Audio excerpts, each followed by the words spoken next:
Then, this is the point that Shaykh al-Fawzan makes, that if we don't look at it properly, this is where the error could occur if we don't understand it.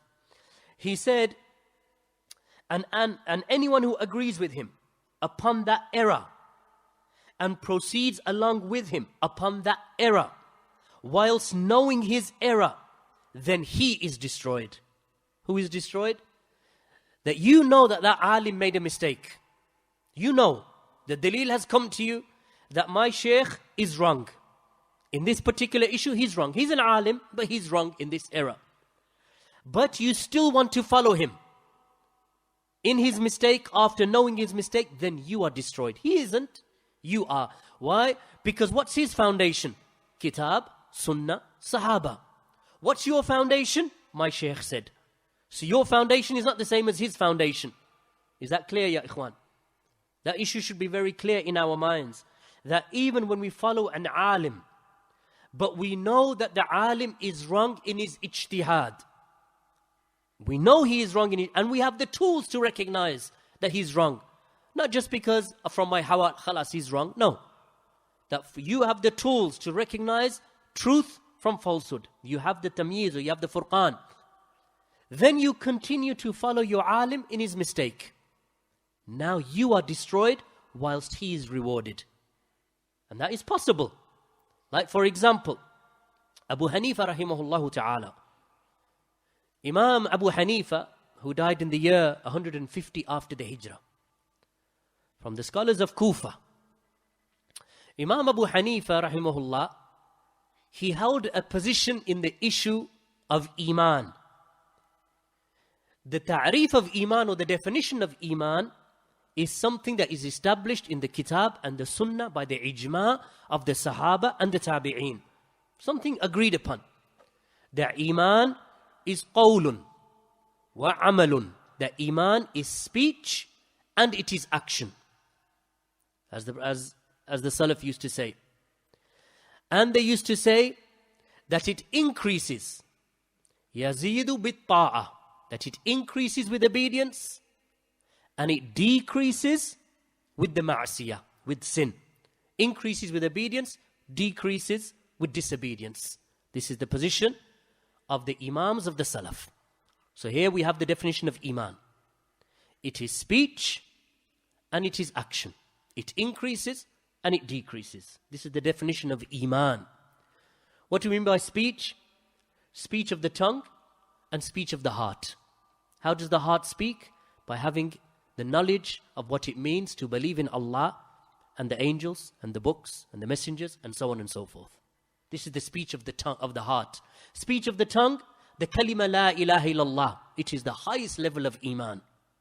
And then what follows on from that, from the displaying of one's, or from the proclamation of one's aqeedah, one's belief, statements upon the tongue, dhikr of Allah, recital of the Quran, and other than that. All of this is speech of the tongue. This is Iman. Iman is also action. Action of the limbs. Salah, zakah, jihad. All of these are actions of the limbs. Dua, tawaf of the house of Allah, fasting the month of Ramadan. These are outward actions that we do, and they are Iman. This is Iman, or from Iman. Also, actions of the heart. How does the heart perform acts?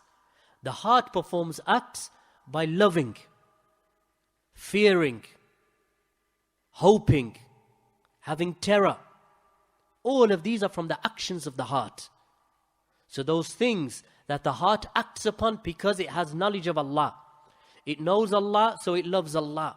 So the heart has these actions. These actions have an effect upon the limbs. So this is why we say that Iman is belief in the heart, speech of the tongue, and actions of the limbs, which is exactly what I said before. But this is a different way of expressing that which I said before. What did I say in the first place? That Iman is speech and action. Increases with obedience, decreases with disobedience. This is the same as saying that Iman is belief in the heart, speech upon the tongue, actions of the limbs. It increases with obedience to Allah and it decreases with obedience to shaitan. This is Iman. What did Abu Hanifa rahimahullah say? Abu Hanifa made a mistake in this. He was erroneous. What did he say? He said, Iman is belief in the heart and speech of the tongue. It does not increase and it does not decrease. This is the belief of the Murji'atul Fuqaha from the followers of Abu Hanifa. Was Abu Hanifa right or wrong? Wrong.